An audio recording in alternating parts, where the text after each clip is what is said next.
who bears the burden of cost for parts for that? We do, right? We own that system. Okay. But CATV offered to do the plate and the connector.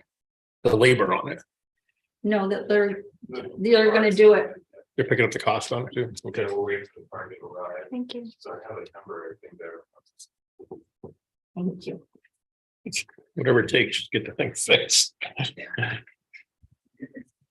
Yeah, we were having a discussion today about how COVID impacted all of our lives in so many different ways, and some of the things are positive and some of them are negative, and how they just seem to linger on. And this is one of the things that it's a benefit that we now offer. However, it causes a lot of anxiety when it doesn't. Technology is great. I mean, I think we all live in a world where technology controls your lives, and then when it doesn't work, you wonder how you ever survived without it. Yeah. Oh, I remember. I'm better without it sometimes. We can conduct our meetings without it, but yet for the general public, it makes it difficult for them to be able to tune into what we're doing. That's Absolutely, I agree. You know, it's. And I mean, we can get along fine without it, but just like now that we've made ourselves more open and transparent, we'd like to stay that way.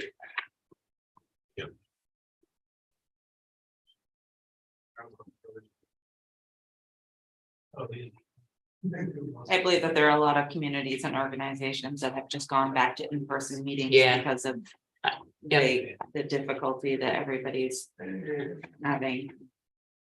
Because sometimes not being able to connect in, or all the technical difficulties, causes more anxiety than. I think we're maybe unmuted as well, just FYI. Dan. Well, if we're all ready, I will start this up again. Are we ready? I don't know if we know. Are we ready? Can they hear us? Are we being recorded? Dan, okay. I can hear us. Dan, you can hear us? Yeah. Okay. All right. I'd like to call to order this meeting of the Hartford Selectboard on Tuesday, November 22nd, 2022 at 6:23 p.m. First item of business is the Pledge of Allegiance. Scott. Pledge allegiance to the flag, the United States of America, and to the republic for which it stands, one nation, under God, indivisible, with liberty and justice for all. Thank you, Scott. All right. All right, order of agenda, no changes. So we'll get to select board portion, and we will start with public comments. We'll start with people in the room who want to comment. If you want to come up to the microphone, identify yourself and town or village of residence. You'll have 5 minutes to speak. No personal attacks. Please address the select board as a whole. Seeing no one in the room, we will go to Zoom comment. If there is any. There are no hands up at the moment. Okay. All right, well, then we will go to the main purpose of this evening, which is the budget review for informational purposes. Tonight, we'll be hearing from the assessor, planning development, parks and rec, and finance. And so if we want to start with the assessor, Joe Turner can take a seat. Tell us. Thanks, Joe. I'm gonna need to be able to share my screen. No, I'm gonna leave.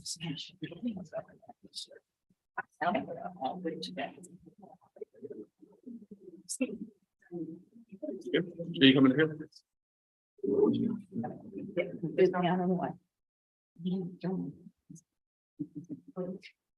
You want it? Yeah.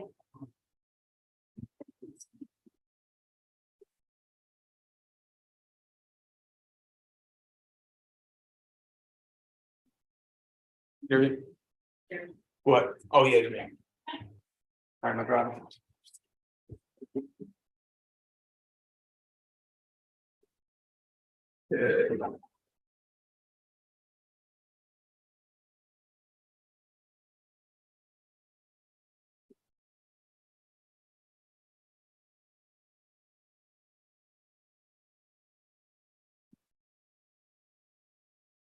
So mine's pretty straightforward. It should go pretty quick. It's not very. But my budget remains relatively the same from last year with some inflationary increases. So to begin with, I haven't done this in the past, I don't believe, but just to give you a quick high-level overview of what we do in assessment. What it boils down to is we handle about 80% of the all town revenue through property tax. And we value the property taxation and monitor the grand list. That's basically our main job. That we're all pretty familiar with. These are some that what we do. We apply, the main responsibility of the assessment office is to apply fair and equitable tax based on property value, ad valorem, according to value. So we value the properties. There's a strong appraisal element to it. How do we do it? Standard appraisal theory approaches the value. You know, some of the basic core valuation approaches. We monitor the inventory. We apply statutory exemptions, which is an element. I mean, we monitor exemptions as well. So what we'll do is if there's property transfers, things of that nature, we make sure that the property should be exempt and stay exempt or leave the exemption program. And that's all driven by statute. A lot of what we do, the majority of what we do is statute driven. And another thing we do is defend property values when people appeal or grieve. That's part, a big part of that. But in order to create a really fair, assessment based, the appeal process has to be in place. Other tasks, what we do is we do a lot with the state. We were talking about that this morning. I'll say probably 25 to 35% of the stuff that I do is really for the state ed fund as well. We do a lot of that. We work with them closely. And revaluations, as we've all had conversations about, and that's a big one at some point. Here's our organizational chart. Nice and straight, two of us. Not a whole lot going on there. Assessor and assistant assessor. Not many branches in that tree. This is just some quick facts for you guys to take a look at if you want. Taxable value since last reval of 2017, how it increases there. You can see the jump in 2019. That's when a lot of commercial property came online, villages, stuff like that. Makes a difference. And we're a little above. This is the grand list value. The 14 million really represents about 1.4 billion in taxable value. They do that. Like, why don't they just both? It's a formula thing, and it's written in statute divided by 100. So that's what they do. Yeah. Here's parcel count. That's pretty straightforward. When you grow, you're going to have splits in properties and parcels. So your parcel count's pretty much going to grow. If it shrinks, it's very, very unusual. What's this date as of? This is current. I think I pulled it from Stat 22. So it should be not quite current because our current stuff really not live until we go. So it's probably from 22 as built grand list. And here's a quick distribution of the values that we have, residential, commercial, condos, and those are from the state. The state wants us to classify these properties in certain areas, and as you can see, with most municipalities, residential is going to be the biggest one. In Hartford, we do have a decent commercial base, more so than the majority of towns in Vermont, which is nice. Condos, as you guys can see here, holds the next one. A lot of condos in Queechee, so on and so forth. And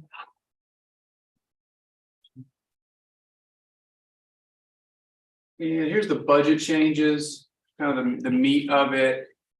Again, it's really not that much different from, we're toward $27,000 high on where we were last year. And I would say the majority of that is really just for inflation and some of the things that we had to pick up. Travel and meetings, that was assumed people are starting to drop Zoom meetings, then you're getting hotel rooms, and then you're traveling, and then you're doing things like that, so. That's that increase, that's an estimated increase on my part, but I think that will actually, go live, it will happen.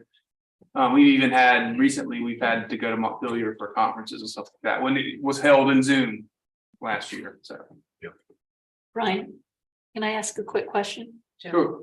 So you said that some of these higher prices, like the travel and meetings, because we're dropping Zoom and everything. Since I wasn't there at this time, what was it like before the pandemic? The same, yeah, what you're gonna do is you're gonna go like, the assessor and the assistant assessor, whoever's on staff. Need to take continuing education, and then need to take, licensing education. And those are held all over New England. So there's Vermont, sometimes wherever you can find these classes, but they're pretty specialized and take some travel expenses. Thank you. The other big thing that came up with telephone, and that was because I bounced off the actuals of last year. And I saw a pretty big increase. That was just kind of missed 3 years ago, basically. So that's it. I mean, it's pretty straightforward. You guys got any questions? Questions? It only increased 27,000 from last year, and that's really minimal when you're looking at a $250,000 budget. The overall, so percent overall increases.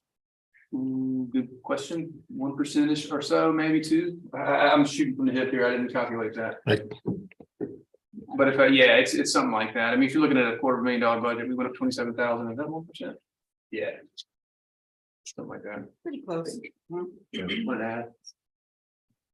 I guess pretty good considering the standard inflation is 11%. Yeah. Other questions for Joe? I mean. Yeah. Just as I know, so we won't always have you here. What is the current plan for when the next reevaluation will happen?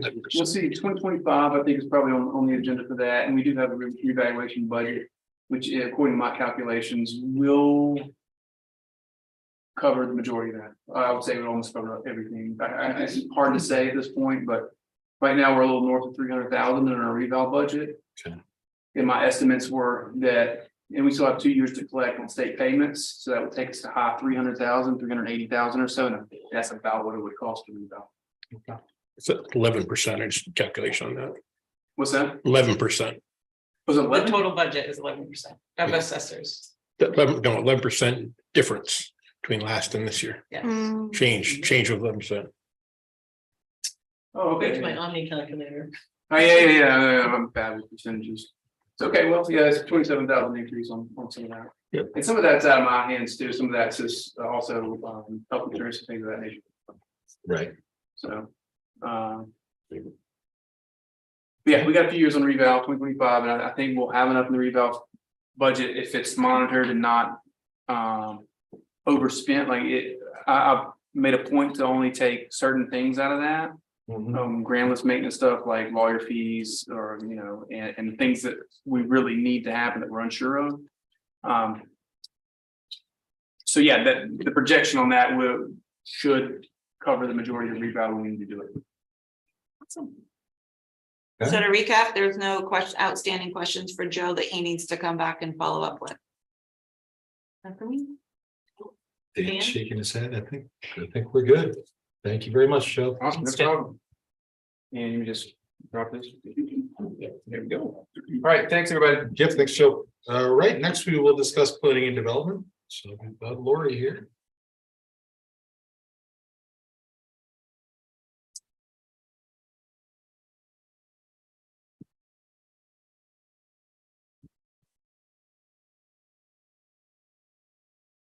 So where are you gonna sit? I was just bringing them out. Okay, off the mic.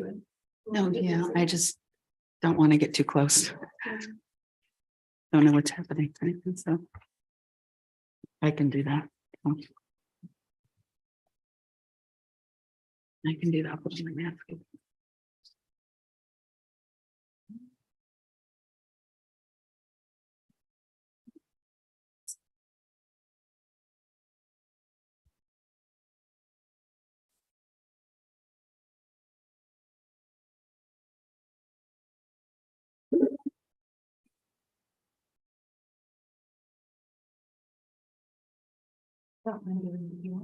Sure, go ahead, that'd be great, thanks. Whenever you're ready, Lori. Okay, I'll. So, the department covers a lot of different subject areas, and I think one of the things that I like to always start off my presentation with is the mission that we have for our department, you know, who we are and what we do. So this was actually formulated years ago, and I would say that over the course of the 26 years that I've been here, I think it still rings very true to me and true to our department, and I think true to the town. And so I'll just read it straight out because I think it's pretty helpful. So we are service-oriented, a service infrastructure-oriented department covering a broad range of community-based program areas to meet and plan for the current and future needs and interests of the town residents, property owners, and businesses, while being stewards of town lands, natural resources, historic resources, transportation, housing, and economic development. So I think that that really speaks to the broad scope of activities that we have within our department. It also speaks to the number of things that are planning related, but we don't just do the planning, and we don't have these things sit on the shelf. They become part of our work program. And from there, we actually have a lot of active ongoing projects that we're working on within the community on a variety of topics. And very often those topics overlap and integrate between one and the other. So I will say I'm very proud of the staff that we have. Joanne Els has been with us for 27 years. Matt just celebrated his 25th year. Brenda Landfair, which thank you very much for her 22 years of service. She retired in August. And we now have a new member of our department, Dee Gish. And she's our new administrative assistant and comes to us with a lot of experience, having worked for the Regional Planning Commission for many years. And that's where I first met her. She brings a whole nother element of experience and knowledge from that, and also working with the Vermont Law School and other activities since she left there a couple of years back. So, and with that, what I'd like to do is just sort of give you a quick overview. I know all of you have the presentation, so I don't need to go through it on a word by word basis, but just generally, there are 7 program areas that are covered in the account numbers that I have listed between 611 and 627, and really touch on that mission that I just spoke about. Conservation is a very important part of what we do in terms of identifying those resources and managing them, and working very closely with a very active advisory committee that's appointed by the select board. And that's one of the other things I'd like to also highlight is that within our department, we have 7 different advisory boards, commissions, and committees that work closely with us in advising us on that. The 2 exceptions to that are the Planning Commission and the Zoning Board of Adjustments. Beyond that advisory function, there are also quasi-judicial boards that have responsibilities that directly come from state statute. So we're very mindful of that requirement and responsibility. We work with our volunteers to make sure that we're always checking off the boxes and crossing our T's and dotting our I's. So there's an enforcement responsibility that we have with that, which isn't always popular, but it is something, again, that I feel we are being mindful, responsive, but also understanding and working with people as we go through that process. And I think that's really important for us to remember that most of the people that come through our door have never dealt with planning or development. There's a few of them that do it on a regular basis. And with all good intentions, they may not do it exactly the way it's supposed to be. So our first line of working with somebody is to assume that that's the case and that we will help them come into compliance. And I think that that's a perspective that we appreciate, having that relationship with the community, as well as being able to extend that level of understanding from a public entity to the private sector. So housing and community development is another area that we have under 623, which is really focusing a lot on housing and economic development. And one of the activities that we are really putting forth this this existing year is that focus on housing. And you're very aware of the projects that we've been working on with updating the chapter, housing chapter of the town plan, also looking at our regulations. We're doing that in a broad community way and in a regional way, working with the Regional Planning Commission on a grant that we were able to receive for that. But also we're working on it incrementally, as you have seen recently, with the third increase or change in our area for zoning that's increasing the opportunities for housing in 3 districts over the past year and a half. Again, I think the depth of how we do our work is very much complementary with the commitment of our planning commission and the commitment of our staff. Forestry, again, it works hand in hand with the Conservation Commission on the work that they do on managing the town forest. Historic preservation is another thing that not only does the town have an appointed committee that we staff and help guide in that process, and they advise us in it. They also have an actual dedicated responsibility through the state's Act 250 process and the 106 environmental review process for historic preservation. So for very little amount of funding that we provide to our committees, they do a lot and they give a lot of their time, and that's really very much appreciated on our part, and I'm sure on your part as well. The community resilience is another group that has taken on some new initiatives over the year in terms of their food forest. And that's something I see continuing on into the future in terms of creating a sense of resilience locally with our food.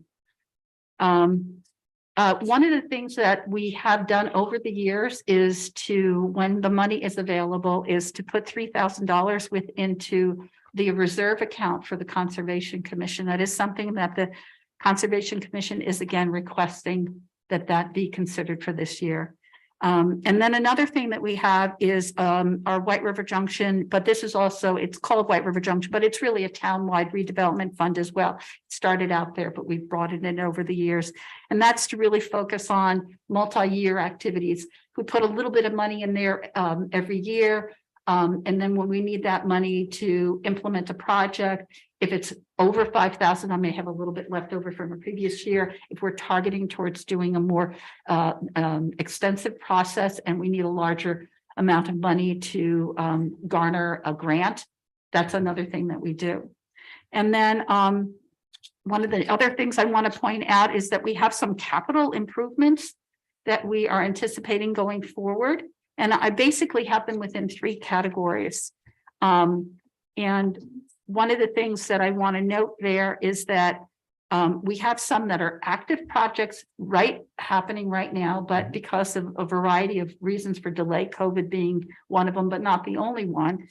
But we've been doing things in a series. There is an interchange area at Sykes Mountain Avenue, from the Sykes Mountain Avenue roundabout to Ballard Vale Drive and the interchange. And we've been waiting for several years for the state to figure out how they're going to deal with the interchange exit and on ramps in that area.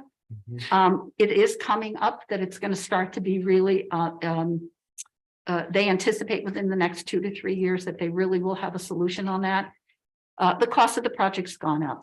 And so we anticipate that there's going to be some increases in that. But if we start saving now over the next few years, we'll be able to save the additional money that we need for our matching funds for that, with the anticipation that we would go for another state grant in order to help facilitate the implementation of that improvement. So I think I've gone over some of those highlights that I have on our department here, really talking about what are some of our key activities that we're doing. Again, we're having the housing and economic development piece of it, but we're also still, as many of you know, we're still in COVID recovery. And there's many different factors of that we're trying to be mindful of as we go forward in our programs. Even today, they announced another Hartford dollars, which came out of some of the recovery funds a year and a half ago. We were able to kick that off with some dollars from the state. And now we're doing it on a pretty regular basis, which I'm very proud that we're able to do that. And that's with the partnership, very strong partnership of the Chamber and Vital Communities. With this new, you'll be seeing us shortly on the 29th, a proposal before you for going for another grant for the state planning grant on economic development. And I think that that's really going to bring together a lot of these conversations we've been having about how to recover from COVID. There's a new normal that we're in now, not only in terms of COVID, but in terms of how we do business. And I even said this before COVID, is that where people live is not necessarily going to be tied anymore to where they work. That we need to be developing the economy of our town and our downtowns that's relative to where people want to have those amenities and services around where they live. It's more and more going in that direction. And I see the economic development planning process that we're going into and marketing and how we market ourselves and for what that we market ourselves is going to be a critical thing that we need to be thinking about as we go forward. So in that light, hopefully you'll be in favor of us going for the grant and we'll be able to get it at the state level. We can wrap it and tie into what we're doing for our housing, because housing and economic development and the feasibility of both are intertwined. I see this being a real major thing that we're going to be looking at over the course of the next year and a half. So I think parking always and sidewalks and bike are always the things that we're looking at as we go forward. TIF is one of those success stories for the town, but also a success story in Vermont. And we continue to be more and more featured, as you may have seen in some articles recently. It's something that everyone should really be proud of. And that's a real big success for the town.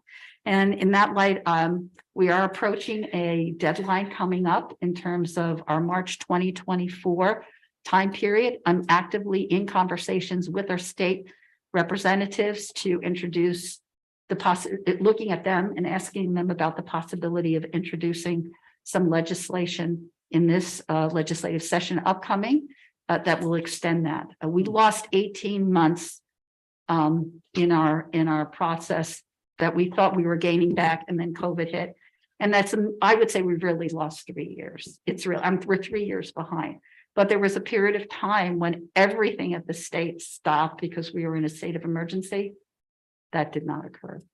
So those are things. Districts, does it just like expire after a while? Well, it does after a while, but this is our ability to incur debt. And I don't want to go too much into that because we'll be talking a little bit more about you. But one of those things are again, what we do in the department is we're looking ahead. We're trying to make sure that the town is well positioned to continue on its success stories and making sure that is in place for you. What I just want to do is real quickly, we can go over the department operating budget. It's pretty straightforward. And there is one correction I want to do there. I see I had a minus there, which should be a plus on the line for 623. That should have been a plus. Obviously, it was just a typo because the math does add up. But one of the things you can look at it if you have any questions on it. There's not a huge change for our department. And there are some areas where we have a little bit less expenditure, change in staff affected, our 622 line. And then again, I've talked a little bit about the other activities in there. There are some things I just want to start to tweak your mind a little bit because you will have an opportunity to talk a little bit more at a later date in terms of what's coming up. What do we need to plan for in our CIP? But I wanted to at least give you a picture of that. And there's basically three different ways in which I have laid this out for you. The first one is that's what's in active engineering construction mode. And we talked a little bit about that already. And we need to be doing that. So that's already within our budget. And that's the section of the interchange on Route 5. The next one that I want to do is really about planning today for tomorrow. Again, the idea of we have done some scoping studies in the Quechee Main Street sidewalk area. And that was done quite a while ago. But it was something that we haven't had the opportunity fiscally to move forward on that, because we're still working on some projects that were started 20 years ago. And that's really the, you know, the Route 5 and Sykes Mountain Avenue corridor. Given that, it is time for us to start planning for the future, where we're going to go with that. So I have some recommendations here that talk to what can we do and start saving today for when we need to do that. Because if you have to come up in one budget cycle, all of the money that you need to be doing in order to take advantage of grants, and it's only 10%, but when you're talking about, you know, in the millions of dollars, that 10% is a big chunk in any one fiscal year. So my thought for you to be contemplating in our CIP is to really put forth that saving as we go along a little bit, so that when that opportunity comes, you're well positioned to take advantage of those grants. And you're not hitting yourself in any one fiscal year really hard. Now, if you add them all up together, yeah, it does become a little bit more of an investment that you have to make, but it is that. It's an investment in planning for your future. So I won't go into a lot of things there. You may have some questions, but at some point we'll be going over that with you in the CIP. And again, that's some activities that we have going on in West Hartford. Same thing, we did feasibility studies, but haven't had the opportunity to move forward on them. And then there's, you know, continuing on with Queetsy. I will mention that these are things that even though we haven't had the opportunity to move on them, we have a very strong community members over and over again saying, when is it going to be our turn? So just keep that in mind as well. So I just do for the check off here, your budget guidance and how we complied with it. And then that's the conclusion of my presentation. And if you have any questions, please let me know. Yeah, the one biggest thing jumps right out to me is the contracted services.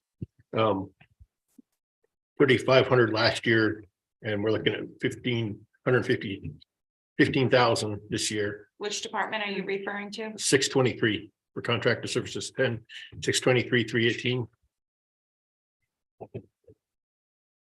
Is that something you would like me to respond to with that conversation amongst you and the other board members? Yeah, I don't know. Well, yeah, I'd just like to understand when we try to sell this to the general public, what this such an increase in contractor services is. Because we're going to have to present this to voters, and this whole budget you presented is up 256%. What's that? Just for that. Yeah, for this exactly. And that's why it'd be nice to be able to have some better explanation to the voters why it's up 256%. Sure. So Not to me, but to the voters. We'll You can- take a note of it. So 623, 318, you'd like to know why it increased as much as it did. Yes, and Okay, it's something that we need to be able to present, like I say, not only for my benefit, for the voters' benefit as well. We're gonna have to sell this thing. we will. The others look pretty squared away to me. okay. Yeah. I'm sorry, Lanny. The rest of them look pretty good. That one really jumps right out. Yep.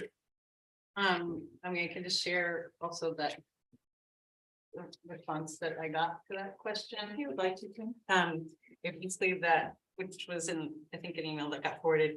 So the response to that same question was increase in funds needed for professional services and program costs to support ongoing work, recommendations coming from the current town plan housing chapter update and anticipated update of the economic development chapter. One initiative currently underway is implementation of an educational technical assistance program for property owners interested in building accessory dwelling units. We anticipate kickoff of this program early spring 2023.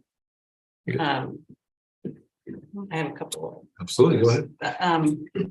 Just what I would love it again for whenever it comes back is to see if I'm conflating there's a reserve account for the White River revitalization.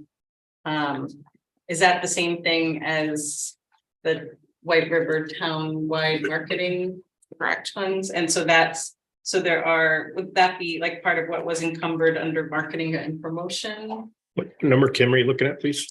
Well, I'm kind of, let me see if I can go back to my original. That would have been in the 9/28 9/22. I think, or the 9/23. So it's fine.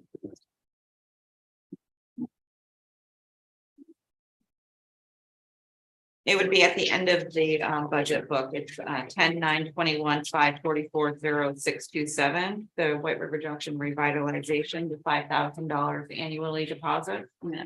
And so is that from that same account that the 10,900 something was encumbered for marketing and promotion, or does that include other departments as well? That would be different from Okay. that.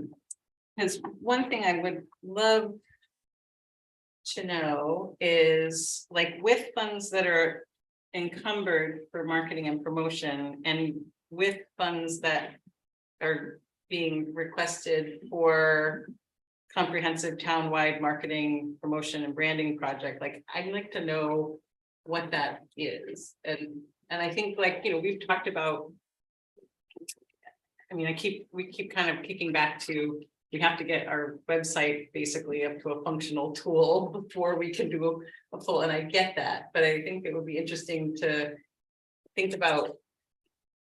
We've been kind of considering, we've been funding this for a long time, and I guess I'd like to know what that is at some point. Okay, that seems reasonable. Yep. And I guess the other thing in the parking, at the budget highlights, this specifically around parking, like right now, we don't have meters considered as funding and part of the budget. So I'd like to know what, in terms of the planning department, the budget highlight of parking would include, like, what is that? And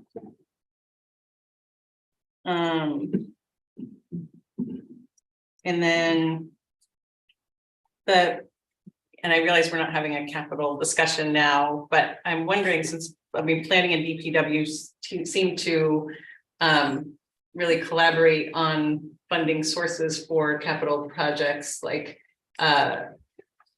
if there's consideration, and we'll discuss this when DPW comes as well, but we're looking at what the next steps are to consider work at Hartford Avenue for water and sewer upgrades. I don't know if planning has the capacity to help with potential funding sources for the Clean Water Revolving Loan Fund or any of those things. They do the Hartford Ave water. We will be talking about that. Great. And planning and DPW do collaborate as much as they can on the project. Some of them do overlap and some are completely different. I know, I think it just was kind of re-sparked in my mind when looking at those, the kind of the recommendations for capital. And then I guess I do want to just clarify, because I think there was in a couple of different lines in the narratives. Was that in planning? Maybe that was down in Parks and Rec. Hold on. I was looking at. No, okay, that's Parks and Rec. Never mind.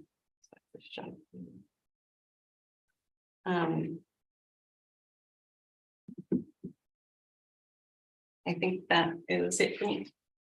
Lanny? Yeah, I really appreciate what Tim says. It'd be nice to know what these are for. And it would also be interesting to know, even though we can't do a true apples and apples comparison, it would be nice to know what we've spent on that in the current year. So if that's something that is possible to be brought up, the next budget meeting that we have, what we've spent on individual items, because if we have done this, where has that money that we're supposed to be going, where's it gone to see how much we spent? And yeah, that's it. Sorry. Is that possible?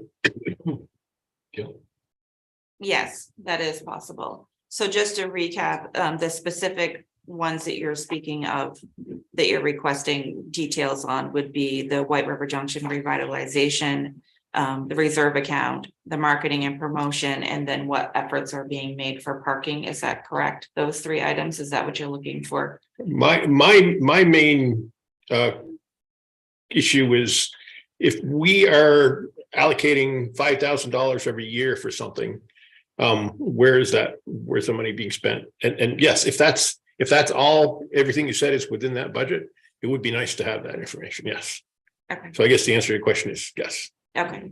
Yeah. And your question regarding contracted services, the explanation that Kim provided, is that sufficient or? Well, that's fine. It's like I say, it's got to be saleable for the public. Okay. You know, I can digest that, but someone that doesn't have it hasn't set through 7 budgets like I have, may not be able to really comprehend the need for all of that. So Okay. maybe if it's something more that can be fleshed out, you know. Could you be a little bit more specific? I'm not really sure I know. what else. Lori did provide a pretty in-depth I know. description, and so if you could explain to us what you're looking. I'll come back to you. I'll get back to you. Okay, I don't know off the top of my head, because like I say, I get it. But is the general public going to be able to get it? No. If you good, Kim?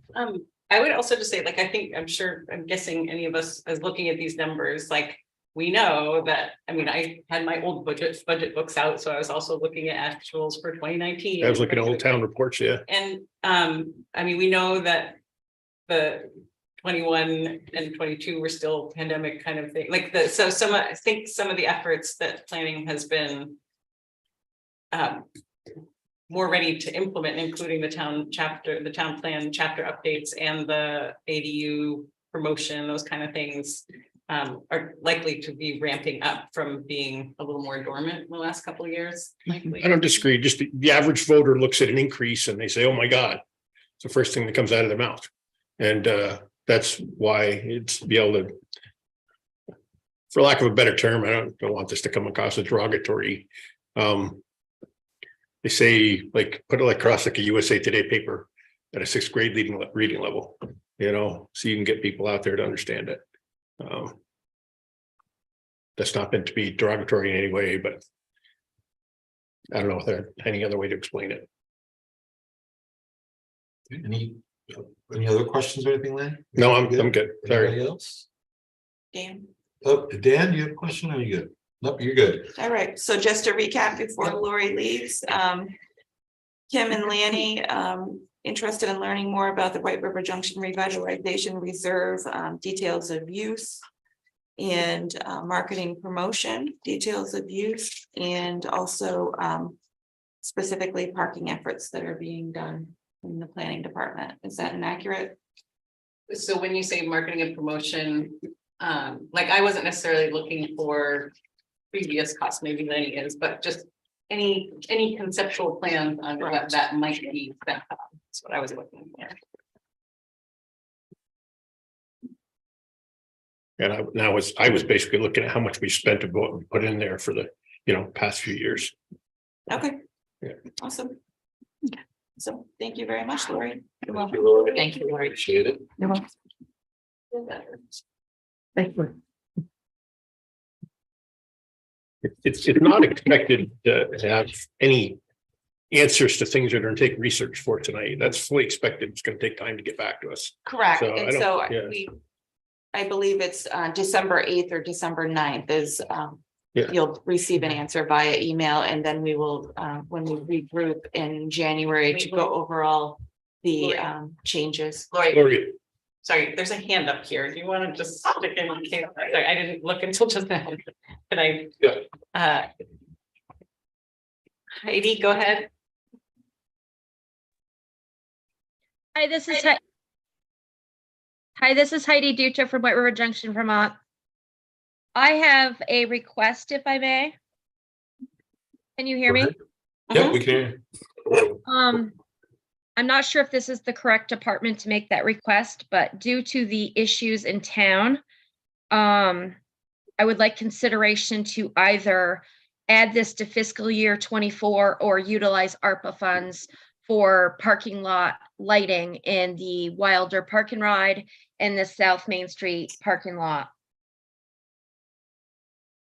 that would be planning probably. I think that might be in Public Works, actually. So that would be parking lot lighting for the Wilder Park and Ride, and then the South Main Street parking South lot. Main. Okay. Is that a planning thing, Lori? Is that? It's already in the works for the South Main Yeah. Street. It's part of a project we already have funded and will be constructed. Yeah, what about the parking lot? Yeah, the other parking right, is there lighting? The other That parking I right? have to research. Okay, I don't know what the plans are for that. okay, thank you. Laura. Sorry. Thanks, Heidi. Anything else? No, sir, that's all I have tonight. Thank you. Thank you. Thank you so much. All right, thanks, Lori. And we will move on to Parks and Recreation. Scott, take his turn at the mic. You gotta take Joe's name away too there. Joe's Everyone's name just tag is still, Joe's. nameplate is still up there. Yeah.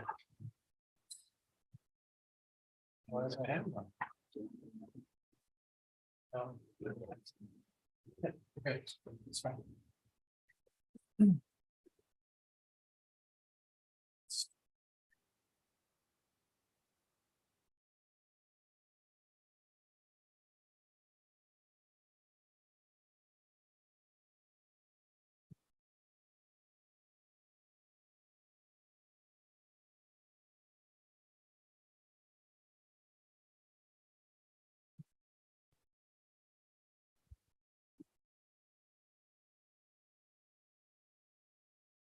Good.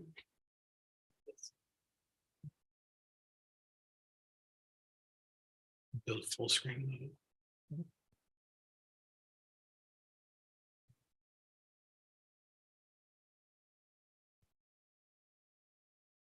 Oh. No.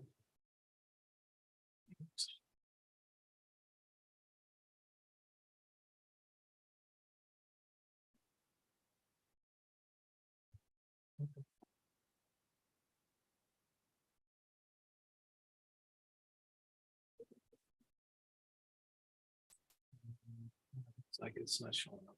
Okay, all right. Well, we'll get through it. I think I've got a print. Okay, Select Board, thank you. It's always a pleasure to be here, and I'm glad we got the cameras all working earlier because I dressed up for the occasion. So we're going to cover several budget areas that Parks and Recreation is responsible for. The West Hartford Community Center Library building, not the operation of, town non-active cemeteries, Amtrak, and obviously Parks and Recreation includes the Park Service, the facilities such as Maxfield, the Wendell Barwood Arena, and then recreation services are all covered within our department. In the presentation, shared with you folks our vision and mission statement, which is very important for us. This is something that we manage or we oversee and review on an annual basis to keep us in line and on track for how we conduct our business here within the town. The organizational chart, you'll see the darker blue sections are the management and then shows the full-time positions. So as far as select board, the town manager, I work for the town manager under the direction of the town manager. And then the Park and Recreation Department, we have an administrative assistant, which is actually 2 part-time positions. The current or Karen recently last year went from full-time to part-time. So we have 2 part-time positions that fill that void. The superintendent of recreation programs. And then we have the superintendent of parks and facilities who oversees their park maintenance crews and park laborers. And then Jay, under the superintendent of recreation program, has a full-time recreation specialist. And then you can see in the lighter blue, all of the positions that fall within that, mostly seasonal hires, volunteers, that type of thing. Who is your superintendent of parks and facilities right now? Shane Barnes. Good, thank you. Yep. just wanted to give you a highlight within the presentation, all the areas that we're responsible for, main parks and facilities. Those are your Watson Park, your Maxfield, the Barwood Arena, that sort of thing. We do take care of other facilities, such as the Hurricane Forest and Wildlife Refuge, Dewey's Landing, the Quechee Bandstand, Quechee Falls Park, some of those other smaller parks. But the major facilities are the ones that we consider kind of level one spaces. But that gives you an idea of all the facilities and all that we take care of. Also in the presentation, again, just kind of showing you arts and entertainment, special events, all the types of things that we do, from the 4th of July to trips and tours, and all the recreational programs that we do in special events. The next slide again kind of shows some of those activities, and I won't take the time to go through them all, but you kind of see what we do. We do quite a bit within the town. One area I wanted to cover, and then the next few slides after that, we'll kind of go into some of the details related to the parks and facilities as well as the programs, but wanted to give you kind of a snapshot of the past season because I think it's important for us to kind of talk about the Sherman Manning Aquatic Facility. One thing that's very important to realize that we do cross fiscal years. So because of that, this presentation isn't necessarily, mainly focused on FY24. Okay, so just keep in mind, I'm giving you these numbers of after a full season of operation. The next year we'll have fiscal season operational numbers and information to share with you. So we were open for 10 weeks, 50.5 scheduled hours. So a total of 505 hours being offered. We were open 67 days. The total number of memberships processed were 133. Those are 133 memberships that people took advantage of, a family membership, a single membership, a senior membership. Those people, those folks that bought the membership visited the pool 588 times. Kind of low compared to what I was thinking of, because you buy a membership, you think you're going to go all the time, right? But the number wasn't too high there. I was kind of surprised, but we'll go with it and we'll take it. Daily transactions for the visits at the pool was 3,078. So those are folks that came in and paid a daily admission to come visit the pool. 3,070 over the period of a year. Over the period of the season. June 18th. Of the season. This is the pool season, Okay, correct? yeah. Once we opened on June 18th and when we closed on August 23rd. So is that a 26th. good number? That is the number. Is it a good number though? Yeah, I think it's a pretty good number for year one. Yeah. And we went into the season not necessarily blasting and promoting this brand new pool year one, because we were still within the construction process.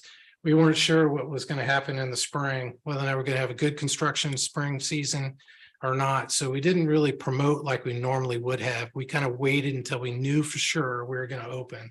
And then we started, promoting as much as we could. So we anticipate that number to increase quite a bit, or all the numbers likely to increase as we really market the facility between now and next summer.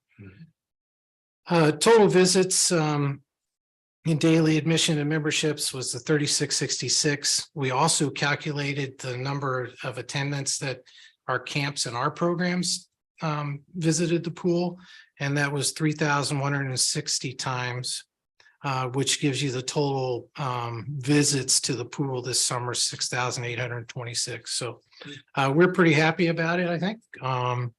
It was a great season. We didn't have any major hiccups. Our biggest one was trying to find staff at the beginning of the season. And that was another reason why we weren't pushing really hard for that opening day and all, because at the time we didn't have staff until probably 2 weeks prior to we knew we were full and ready to roll. In the past fiscal year, when we start talking about parks and facilities and programs, there's a slide here that just kind of shows you the number of permits or number of classes that we offered, which was 210. We are able to take quite a bit of data related to registration numbers with the system that we use. So those requiring a registration engaged in 2,977 individuals. Out of those, 470 were first-time registrants. And one of the activities that's really important for every year, we try to look at what was the most popular activity. This year was pickleball, based on the number of people that registered and took advantage of the program. And we gave out $2,230 in program scholarships through the Brian Hansen Scholarship Fund. That's one fund that's continues to grow with the Balloon Festival parking. So the Chamber of Commerce allows us to park cars for the Balloon Festival. We help set up and the parking and manage that all, and it's all by donation to go to the Brian Hansen Scholarship Fund. So we work with the school system to help distribute that fund to folks in need.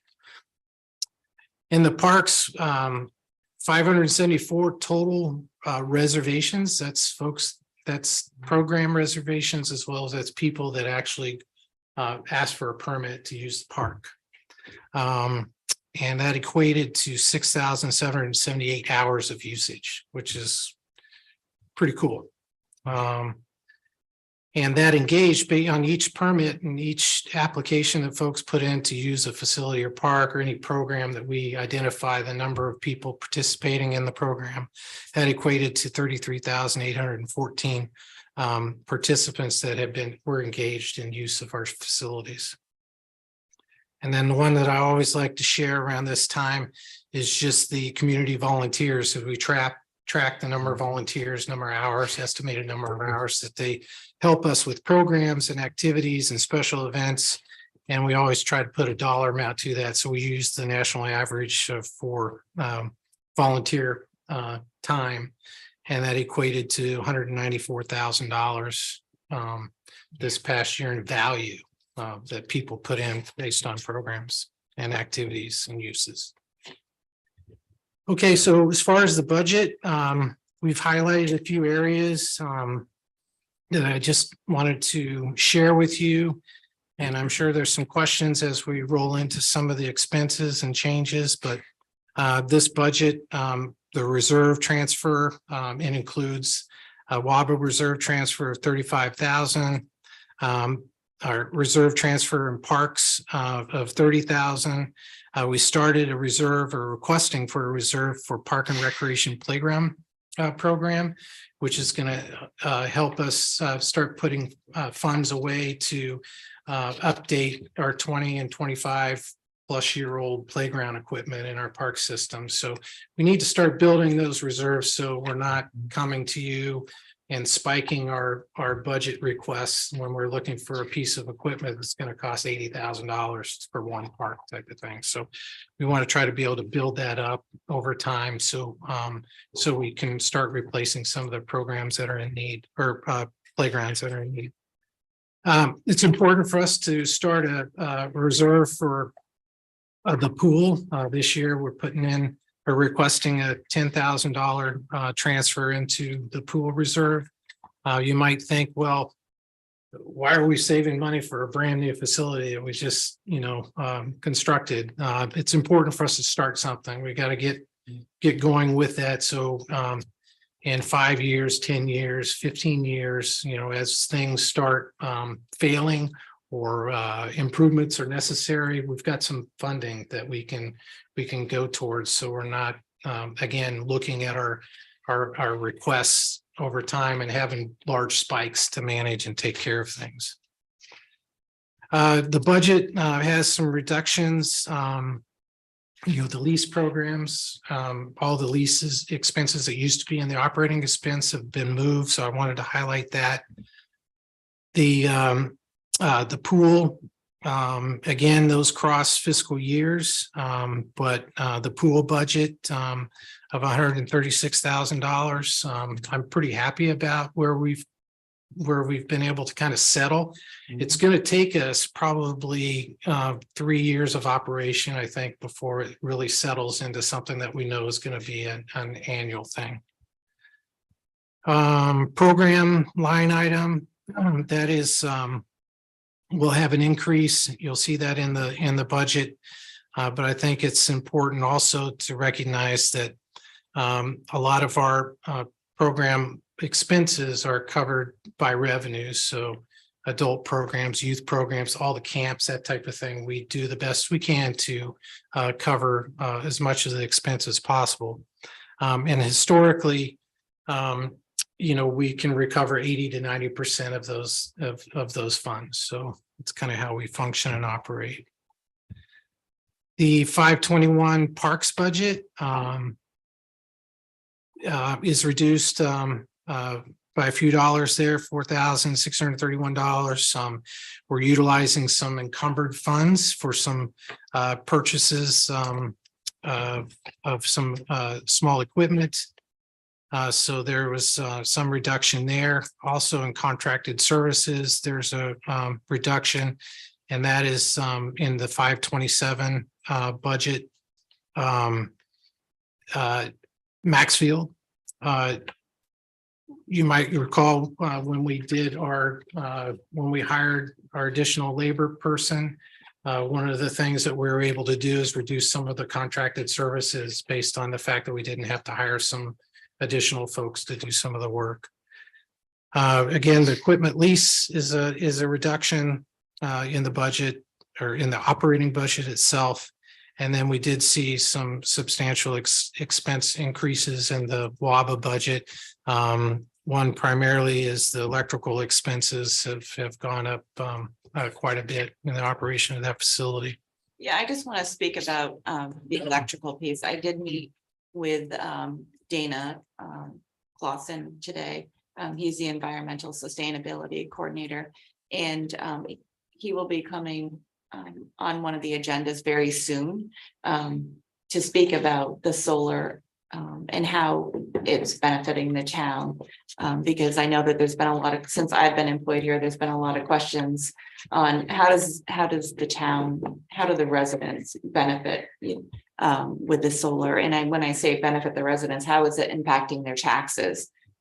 Because when you hear solar, everybody automatically thinks that you're saving. So I just wanted to let you know that we will get him on the agenda during this project process, because although, this is your first blush with the electrical for Scott's projects being substantially higher, when we see public works and fire and police, they also have seen a substantial increase as well. So I just wanted to mention that we will be having him come in and give an overview of the solar arrays. Thank you. Yeah. One of the impacts too with the, I'm sorry. Can I ask you a question in there now? So in the past, there's been discussion about solar on top of WABA. Now I understand the roof structure can't support the solar panels. Was there any cost projections done?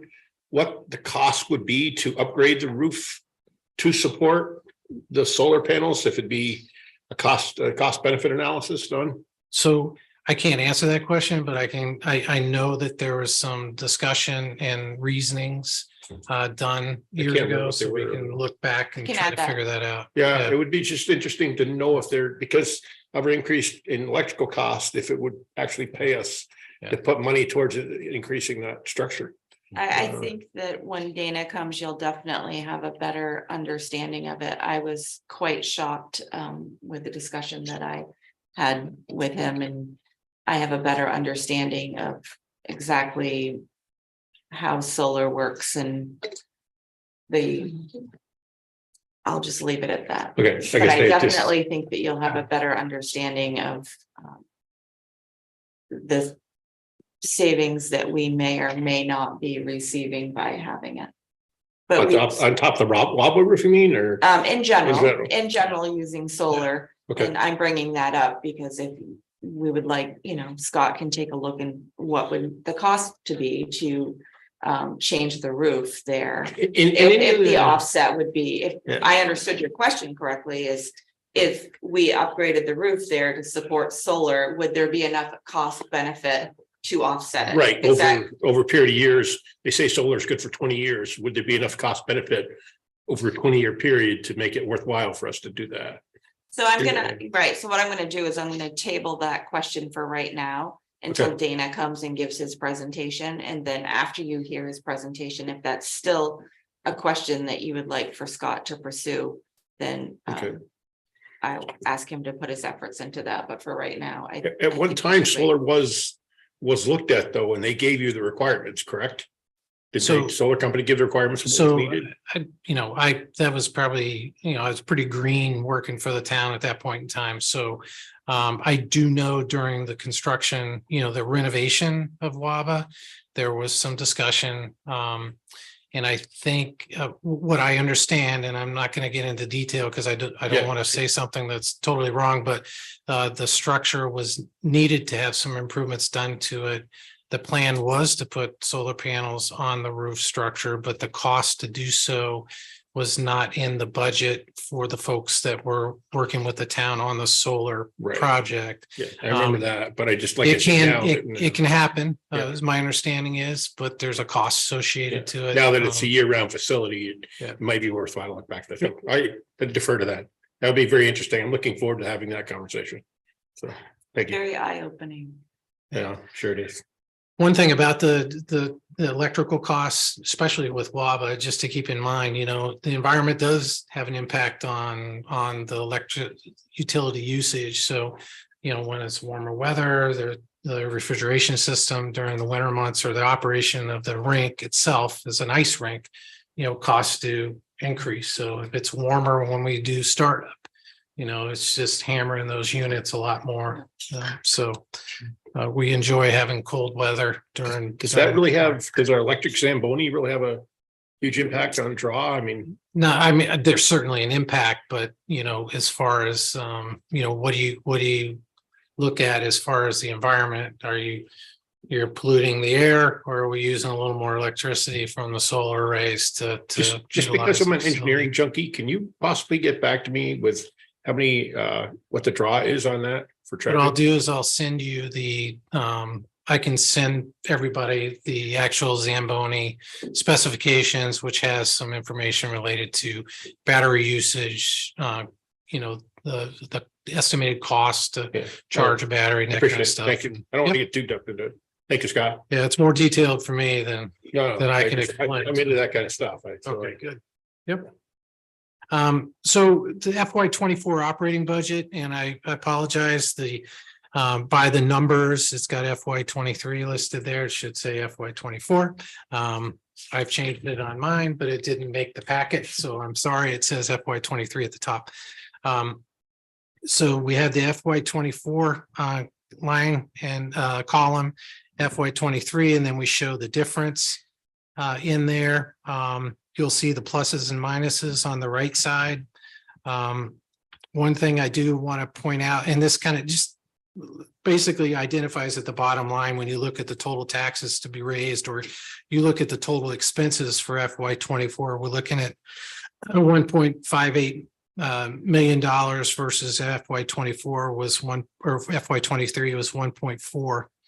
So, and then our revenues are staying about the same as far as projections. Now, one thing to keep in mind there is, we're generally very cautious on the revenue side.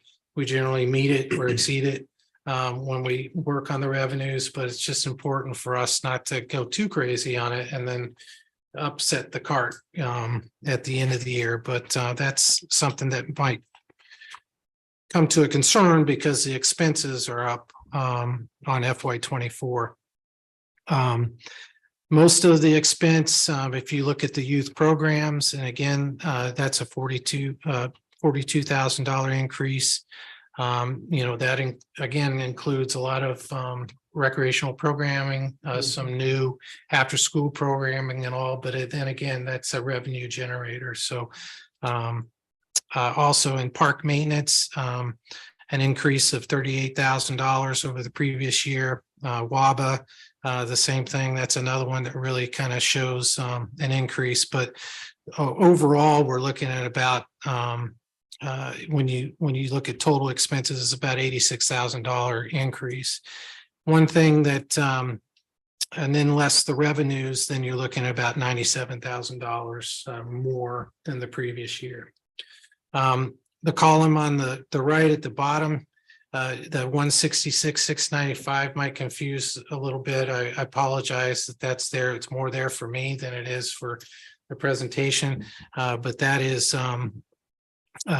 looking at the pluses and minuses and how many, the amount of plus versus minuses that are within the operating budget. But we're looking at about a $92,000 increase over the previous fiscal year after revenues. The last slide just kind of showed one area that I did want to indicate too, and I think you should have received one of the memos. We did have an oversight on in the 514 budget of $3,750. So under the 514 youth programs, the difference would be the 42,332 plus 3,750, $3,750 for an employee buyout. We're set on what line So again? if you went to Department 514, it's 10,514,220. It's the health insurance. Okay, yeah. And the book shows 28,162.90. And the correct amount is 31,913. 31. 913, which is the 28,162 that's in there, plus the 3750. But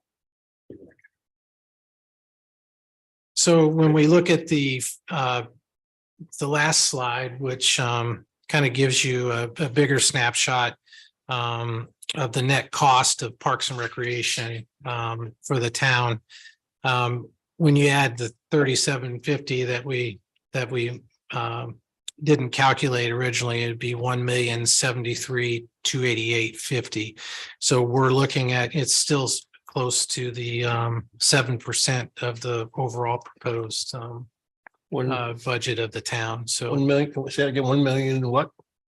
so the main dollar amount, instead of 1,069,538, and I apologize because this presentation went out before we caught it. The net cost is 1,073,288.50.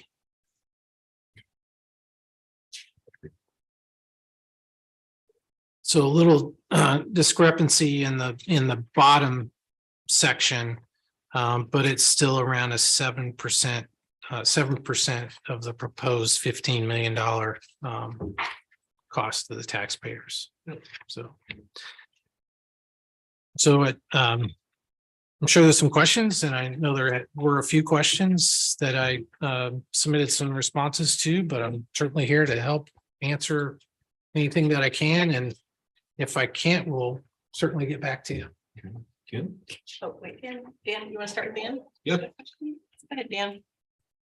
Hi, Scott, thank you. I just wanted to know if your department has the bandwidth to absorb a Juneteenth program and the cost associated with that. we would probably need to. Yeah, I can discuss it with staff and we can see, we do work with the Juneteenth program right now at a level. The biggest challenge is at the same time as Balloon Fest. So it takes a lot of resources away from us. But I've been, the last 2 years worked with Joe and his committee of folks to help with some setup and that type of thing. But it really kind of depends upon what that program, how it expands, or is it going to stay the similar type of program? But certainly we can look into it. Are there any details, Dan, Yeah. that you could provide to us as to what the expectation would be of level of service that Parks and Rec could provide and what the pricing would be? Because I think that would be a little bit easier for Scott to have those conversations with his staff and determine whether or not they could absorb it. Yeah, well, I think as the state and the town recognized a few years ago, this was an essential program that we were committed to. I think they did a presentation at the last meeting or 2 meetings ago, and it wasn't a huge expense. I think it was $2,000 or $3,000, but it seemed to be that it would be better suited under a department, and Parks and Rec, as Scott said, already sort of absorbs some of the support for that. So I think working with Joe or whoever's on the committee to just potentially absorb the funding piece of that, knowing what it's going to be, and then the staffing could potentially come from the committee. Just working together to iron out those parts so we make sure this moves forward and stays as part of our inclusion and equity in the town of Hartford is essential. So that's all. Okay, so currently H. Corey does have a line for the $2,000 for the Juneteenth. And if I understand you correctly, you would like for us to check into it being moved into Parks and Recreation as one of their special events. Exactly, or a department, but Parks and Rec seems to be logical because Scott already works with them. I think they sort of have the people power at this point to handle it, but it's just the coordination of it so that it continues on and has a solid path and is embedded in our programming to move forward so we doesn't fall off the radar. Yeah, one thing that's important to us when we look at new programming, new events is sustainability and, making sure that if we're going to take something on, we've got partners in place, financial partners, volunteers to help do some of the legwork before we take them on. Knowing what we've done for Juneteenth and knowing the situation with the Balloon Festival and our partnership with that related to our scholarship fund, we would just want to make sure that we're able to continue to do what the committee is wanting us to do, but then also knowing that if something goes a different direction or the program becomes a larger thing, we need to bring in some other partners. But we can have that conversation for sure. Exactly. I think we're all on the same page and have the same sort of ideas moving forward. I just want to make sure that is somehow documented so that we can make sure that it's sustainable and we move forward. But I think the funding isn't huge at this point, and I think that they kind of provide and work with you to provide the support, the people power. So I just want to make sure that continues. So thank you, Scott. Yep. Thank you, Lenny. Question? Gail, did you say there was a line already in the budget for that? There is. Where? Yeah.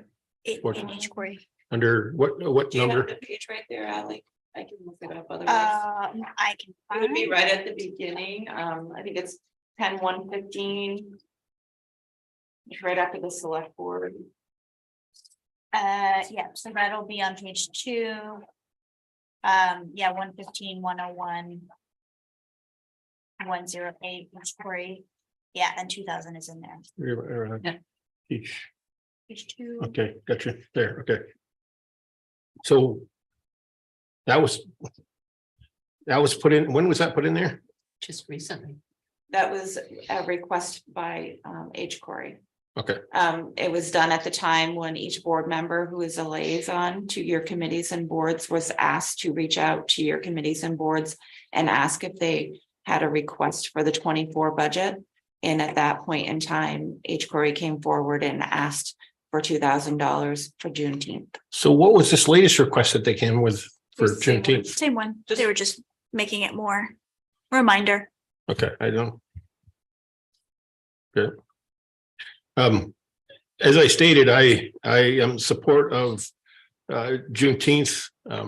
And as Scott had stated, it'd be nice if we could find a way to make it sustainable for other organizations. I'd love to see us have a Memorial Day event here in town as well.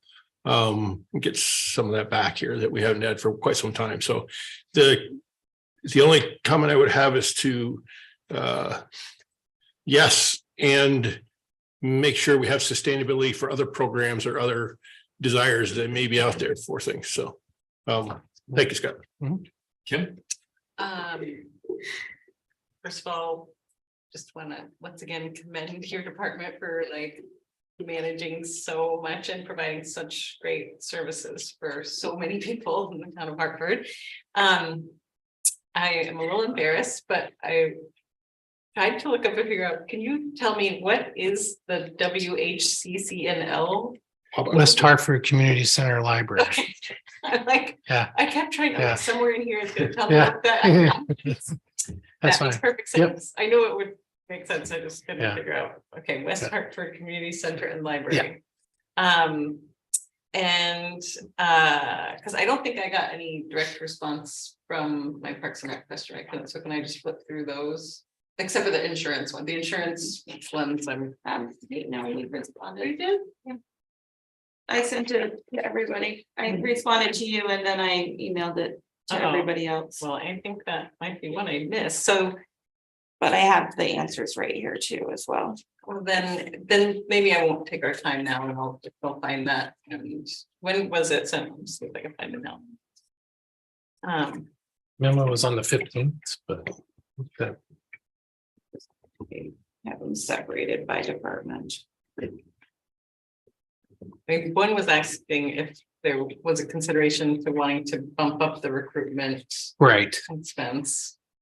Yeah, so, quickly, this year was kind of different for us and we think things are going to level out. Okay. So we feel pretty confident that we won't break that.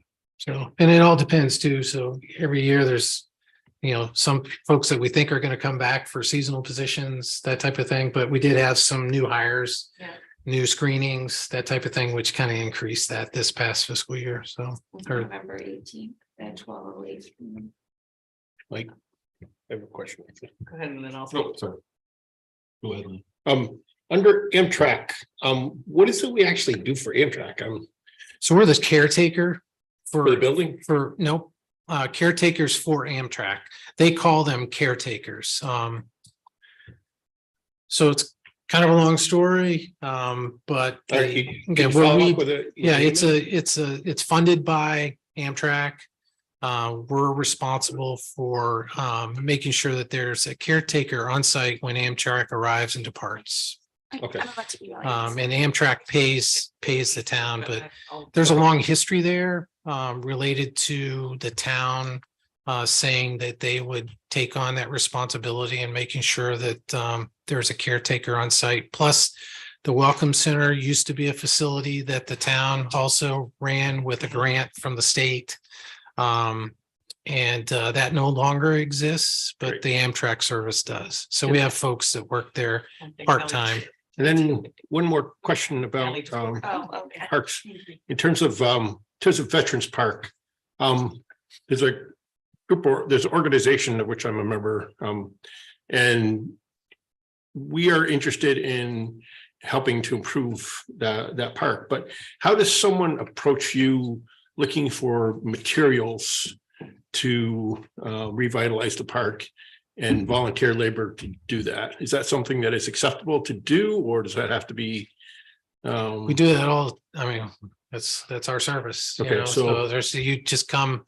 We would have a conversation and talk about what it is that are looking at doing. We have people that look to put benches in parks. The veterans organization I belong to would like to rebuild the display booth. It's there. It's all rotted out of the bottom. Yeah. So that's planning and development has some input with that. I think there's a story with that unit, just so you know. Not that it's a story that can't be fixed, but it's been discussed on a few occasions. Lori and I have got a little bit of history talking about how to get that restored. We would like to restore that, but I mean, that's off topic. I'm sorry. I don't mean to take up the worst time. It's a lot of times if it's a gift or a donation, depending on what it is and what the request is, it might be held internally, or it could potentially come to the select board for acceptance. I'll get with you offline, but I'd really like to see us do something with that. Any more questions? Kim, do you have any questions? I thank you for this. Sorry, Sure. I somehow missed it in my bajillion of emails. So, yeah, I think that. So basically, where there were funds that were requested, but not that they were even with recommended, those were pretty much encumbered funds were used to level those out. Okay. Yeah. Any other questions? Okay, so just to recap for Scott, he's going to be sending over the specification for the Zamboni, which will help have a better understanding of the electrical uses there, and also regarding the Juneteenth event, availability for his department to absorb it, and the $2,000 that goes along with it. So it's currently already sitting in a different line in the budget. So there is the potential to move it out of that line and down into Parks and Recreation permanently. Is there anything else for Parks and Recreation? Dana will be coming and giving a solar array. And then after that discussion presentation, if there's further interest for Scott to look into the cost benefit of putting solar array versus the cost of the roof on WABA. I don't have any more questions, but I just have a comment, and that is that Scott, you and your team do a great job in the town of Hartford, and our parks and our recs are some of the best there is in the Upper Valley, and you'd be commended for that. And I think that's one of the things that definitely draws people to Hartford. So it's something that we definitely have to absorb the cost of in order to provide that for the community. So Thanks. And I can't take all the credit because it's not me at all. It's everybody else. It's the community, it's the staff, it's the volunteers. So without all that. it's one of the things we that can't spoke do it. about. So, That's a nod for Hartford though, and you're leading the helm of it. So well, I appreciate that, and I'll let everybody know. yeah, please do. Thank you. Scott. Thank you. Do people want to take a break before we do defining? Yes. All right, we'll take 5. Is that okay? Gail, you good with that? I know. Snacks for that. All right, we're gonna take a 5-minute break. So we'll come back at, I don't know, 7 of. Thanks, Gil. Need a break. I tried to sit down pretty soon. When I'm at home, the numbers would go right back. So I'll shoot an email. Yeah, perfect. And so just by December 9th. Yeah, most of it I got, so. The Zamboni stuff, and I think the solar panel thing, have you done with some common, I think, and so there's all time more issues and all the information on that, so. Yeah, once you get it, I'll shoot you an official email. Sure. And then you can respond to me on Yep. it, and then I will send it off to the board for you, but I don't Perfect. think you don't have anything. Yeah. Else, and I don't know, you and I can sit down and talk about, after you talk with your staff about how you're feeling about the Juneteenth. Yeah, I'm trying to think. And maybe Joe Major, you Yeah. could chat with him. Yeah, he know- and yeah, he maybe know. you have another contact. Right. there that you could, Yeah. I think. Our maybe- main concern is just being able to give them what they need, you know, Yeah. and it's because it's such a open end of the pool, we're doing the balloon festival thing.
All right, we're back from our break and we will hear from finance. Yeah. All right.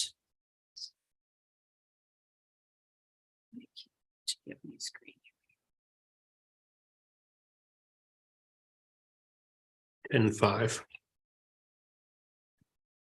And 5. When that was sent by Gail. Oh, okay. Okay, so I have two presentations for you. One is for the finance department. Mhm. And I'm Department 171. And for my operational expenses, 23, my budget was 41,000, and 24, it actually decreased by $950. What does operational expenses include? It includes travel and meetings, membership dues, books, periodicals, recruitment and training. It also includes contracted services, which includes all of our software that we have, and our GASB 45 actuarial valuation, which is your other post-employment benefits.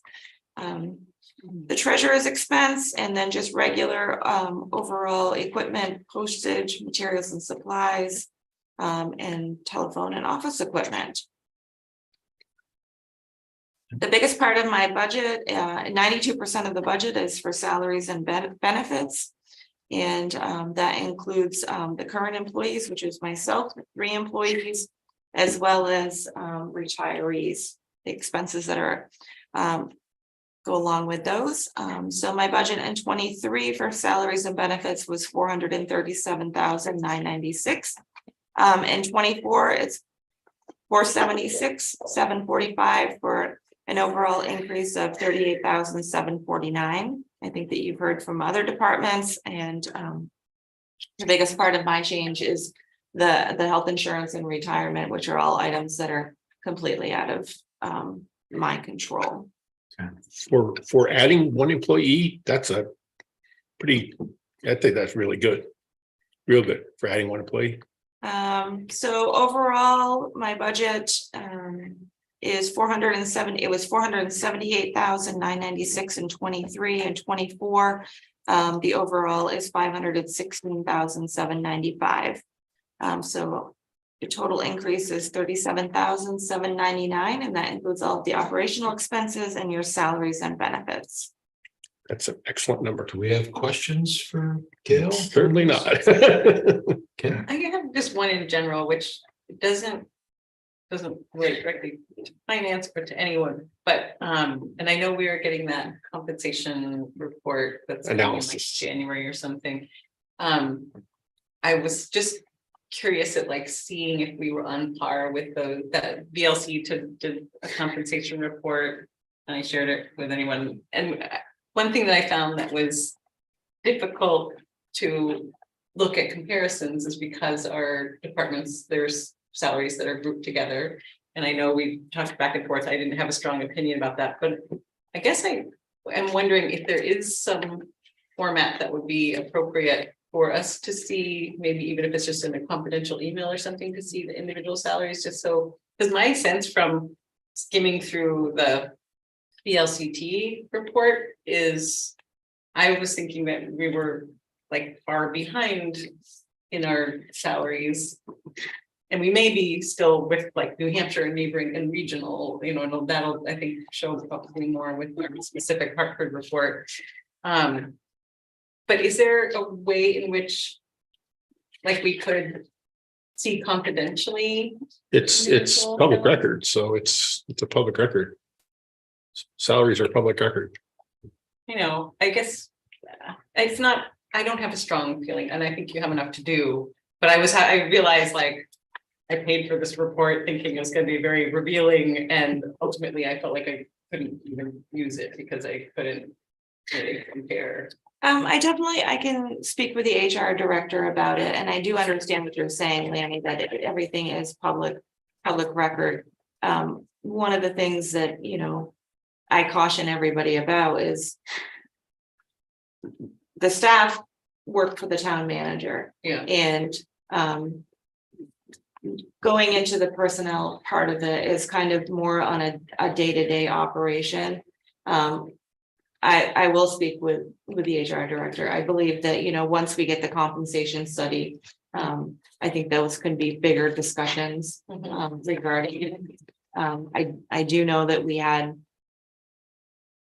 quite a few heated discussions and, last year with talking about specific individuals and their salaries and, so what I'll do is I will follow up and then I'll get back to you and let you know. We're gonna be back here again next week. And I'm sure that if I can't give you an answer by Tuesday, when we do the next budget presentation, I certainly will follow up with you, within the next 2 weeks. And even honestly, like, even if it is in conjunction with our compensation study, like, it's not gonna help me. I'm not gonna make any recommendations to change salary amounts based on this VLCT report. I think it's just a tool that might be useful within the whole scope. So don't feel like you need anything before the regular report comes out. You might, if I may, sir. Just go ahead. In my opinion, it's all part of open and transparent government, which is what we need to achieve. And I understand there were difficulties last year. And if we ask for it as a board, it's not something that we should be using that information to base our decisions on salary changes when it comes to budgeting. But I think it is information that's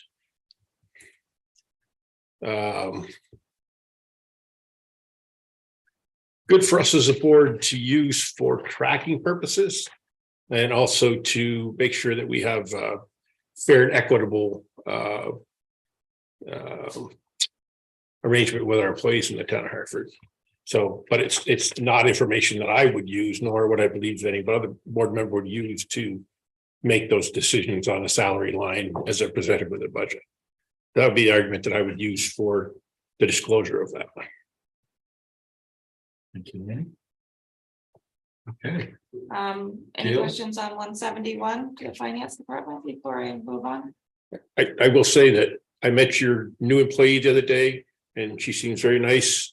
Hopefully she's working out well for you. She's very nice gal. Thank you. So had a nice small conversation with her. So can't remember her name though. Carrie. Carrie. Okay. My apologies. I can't remember her No name. worries. Carrie, if you're listening, I'm sorry. Gail, ready for the auditing services? Yeah, so this is the really exciting one. More Hold on, exciting than the last one. Everybody. For you it is, yes. Okay, so we have an independent audit firm, as you all know. They perform an annual audit for us for the town. And the audit is done according to the Governmental Accounting Standards Board, General Accepted Accounting Principles, Government Auditing Standards. And every year since I've been here, I've been blessed to have a single audit because we have more than $750,000 in federal dollars. So 2023, we were at 42,000 and in 2024, we're at 45,000. So there's a small increase of $3,000. And it is based on the amount of hours and the amount of work that they have to put in. So if by chance it comes back that they don't put in as many hours, this increase is a slight increase based on the changes that we had for the GASB 87. That was a big change in the financial statements, and it took some extra work to do that. And so as a reminder, the GASB 87 is where we took the certain leases that we have based on the change out of the individual departments, and they're moved to the end of our budget. And also it also changes where they live on our financial statements. So Lenny? Yes, not a question about the dollars here, but I do remember that there was something that the board needed to address in terms of our last audit. A statement that I believe you told me you were going to work with the lawyers to try to get some information on wording dealing with the who, I think it was. And I'm not sure what the status is on that, or if this is the time to ask that question. well, we can certainly address it. It was actually the previous administrator that was going to work with the attorney regarding it. to follow up with you as a select board. However, that ship has sailed. You've missed the deadline.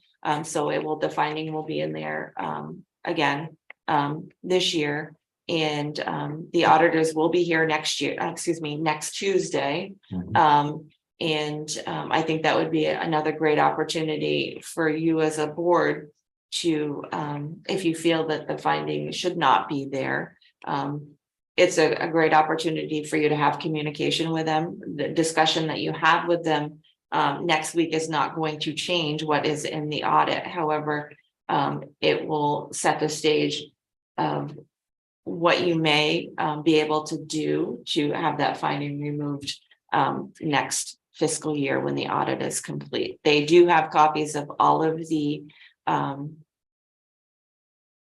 attorney, I just lost the opinions, sorry. Through the whole process from when it began and until we are where we are now. And so to answer your question, yes, there was a discussion that should have happened. Unfortunately, that didn't happen. And you will have the opportunity, as I said, next week to have that discussion with them. And I'm sorry, I'm asking something else of you, but is there any way that you can send out I can't remember the exact wording of the thing.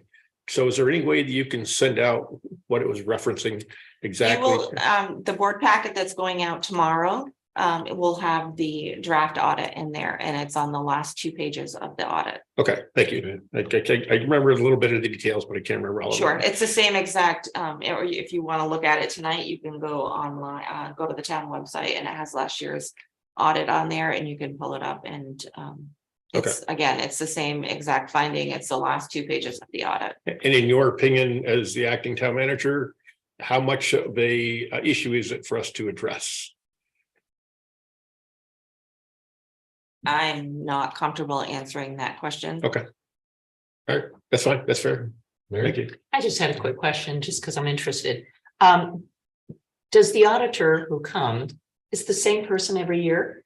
They have an audit firm there is a lead auditor, and they have a team that works with them. Okay, so they're not necessarily familiar with our town. Oh, no, they're very familiar. Okay. They're very familiar.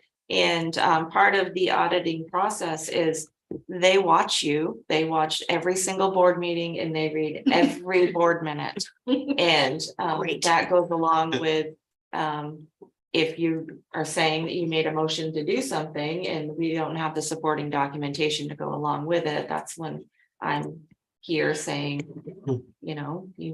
we need to fix this, or so they're very familiar. They're already watching these meetings, getting ready for the FY23 audit that we'll have. And do audits normally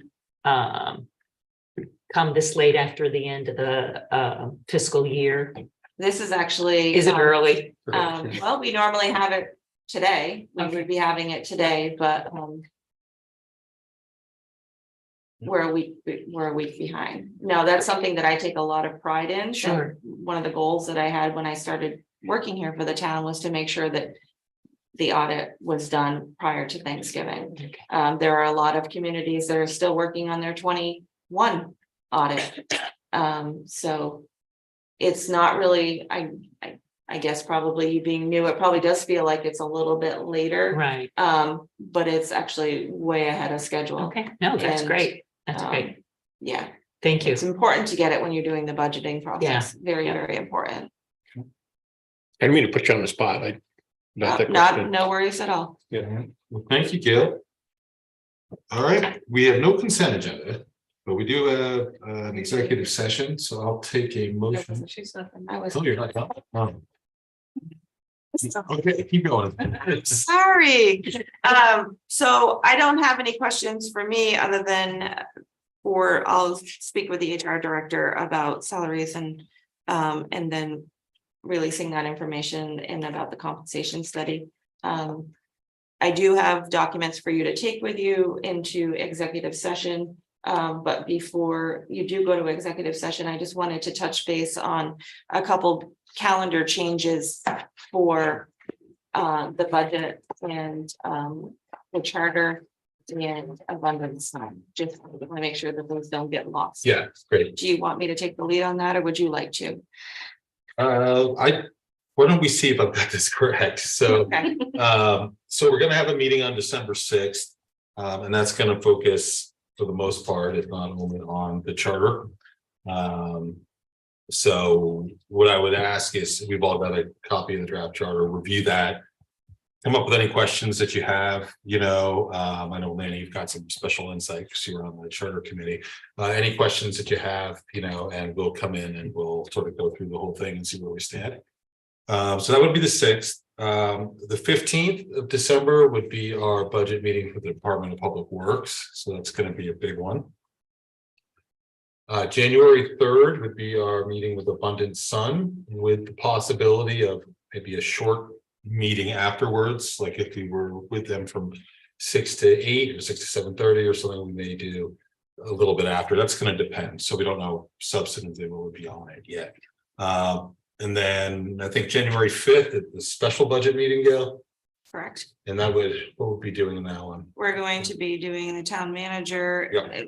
Anything that we don't get to, after the abundance fund, if there's any time in there, we would do the town manager and the debt. But the 5th, we would be doing the appropriations. We have some individuals that will be coming in regarding their appropriations. Okay. It'll be wrap up session number 1. So what does that mean? If we're going to recap all of the questions, because we'll be sending you the answers to the questions that you will be asking, but we'll also be talking about them again. And then do you have any other questions? Those are going to be, that's the opportunity to start having those discussions. Okay. That's great. So can I interrupt? Yeah. So on January 5th, with appropriations, have you reached out to people that say that they're welcome to come in and speak? Have you reached out to them on that, or is that, they're not required to, I understand that, but I have requested a couple to come in and speak due Okay. to the amount of their changes that they're requesting. okay. Great. But you haven't told everybody you're welcome to come and explain? We did talk about having anybody come that would like to on the 3rd, and now that it's being changed to the 5th, we definitely will be sending it out to everybody and letting them know if they would like to come in and give their pitch for their request, that they're more than welcome to come in. They're also more than welcome to come in at any regular board meeting that we have at any given point in time. Yeah, and I know we're really crunching the budget, but I think it's really important if they would like to, for us to hear from the people that we're appropriating money for, so that townsfolk can know as well. So A lot of them prefer not to come in. I understand. Yes, I They understand. also do have the opportunity, I believe, at budgeting and candidate night, that they are required to attend that. And I may be using that word strongly, but I do know that I have seen many of the entities that have requested appropriations, that they're always there on budget and candidate night. So some may wait until that point in time. And Okay. just also, since we didn't do select board comment, we next meeting, I think we were gonna put it on the 29th for to do a liaison for the town and school meeting committee. So just think about if there's anyone that's interested in being the liaison to that committee, that would be. I don't think that'd be probably good for Mike or I to do that, though. We weren't for election this year, so. Yeah. we're probably Well, gonna be then good. fall to someone else. Mike, it's so discouraging. All right, well, people keep in mind that that's coming up, and if there's any particular interest, just let us know. Yeah, So I will email CATV in the morning with the changes of adding the 2 meetings.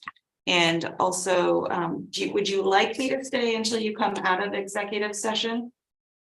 CATV, we would like for you to stay until they come back out of the Yeah, executive session. it shouldn't take all that long. I don't know that. Do you need to stay? I don't think Gail needs to. I mean, I think. I have I a think- document that I do need for you to sign, Yep. which you certainly can sign it and then slip it up, you know, Keep it underlined. underneath my window. Okay.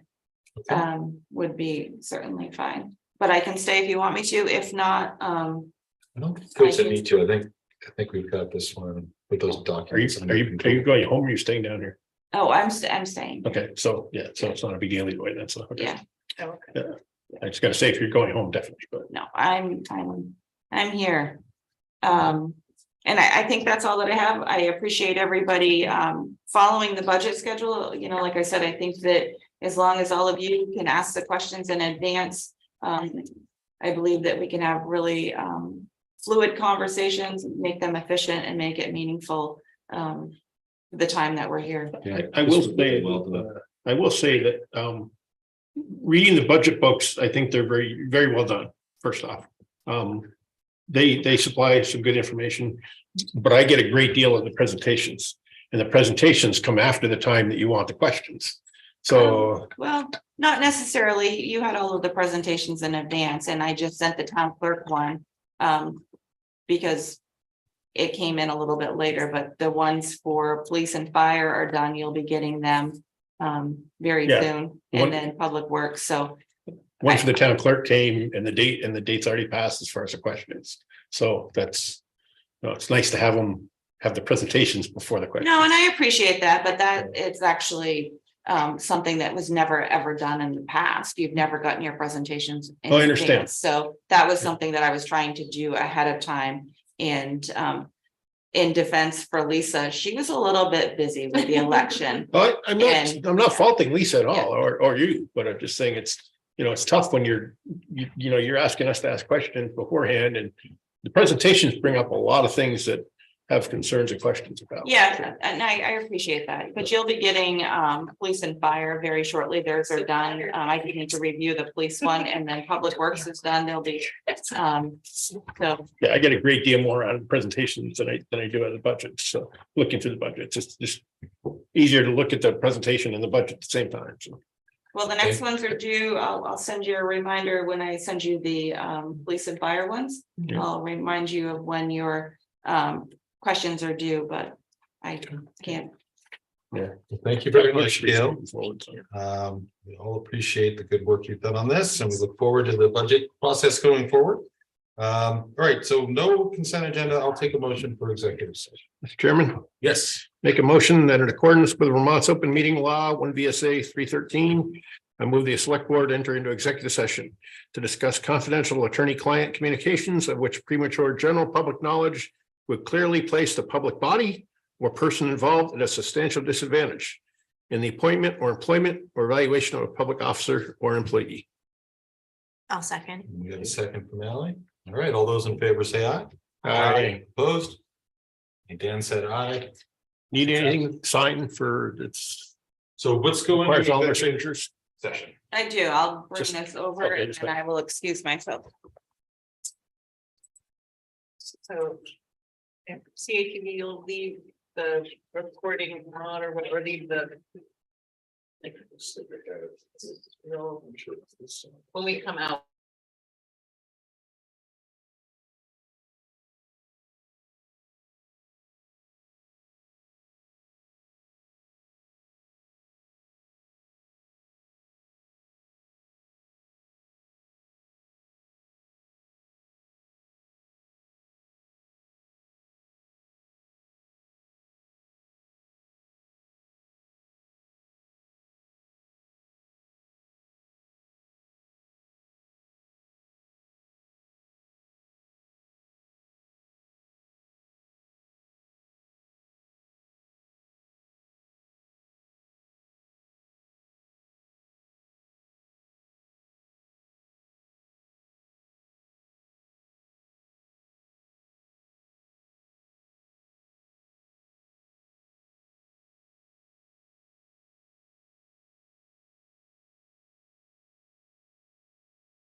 You, All right. wait, can you make the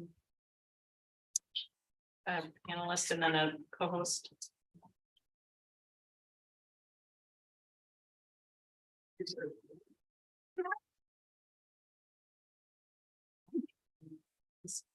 Oh, there they are. I'm sorry. You're right. My bad.